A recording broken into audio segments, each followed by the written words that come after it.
আওয়ামী লীগ জিয়াউর রহমানকে সব সময় একটা অপ্রিয় মানুষ হিসেবে তুলে ধরার চেষ্টা করেছে। তাকে অনেক সময় পাকিস্তানের দালাল হিসাবে আখ্যায়িত করবার চেষ্টা করেছে। শেখ মুজিবকে, বঙ্গবন্ধুকে খুন করার সময় মানে আগে জিয়াউর রহমানের সঙ্গে আলোচনা করেছিল।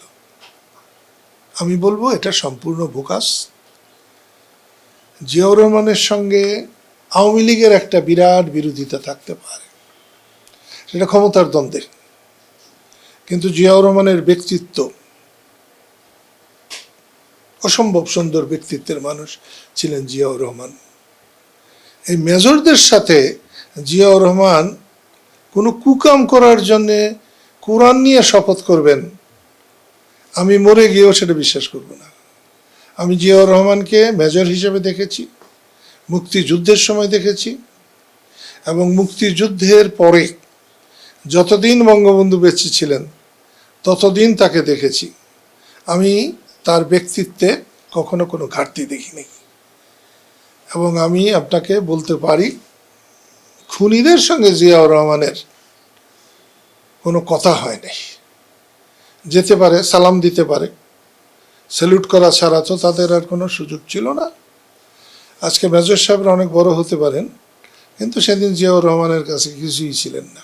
আওয়ামী লীগের অনেক নেতা, আওয়ামী লীগ জিয়াউর রহমানকে সব সময় একটা অপ্রিয় মানুষ হিসেবে তুলে ধরার চেষ্টা করেছে।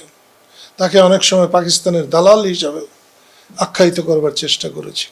আমি এটাকে পছন্দ করতে পারি নাই কোনোদিন।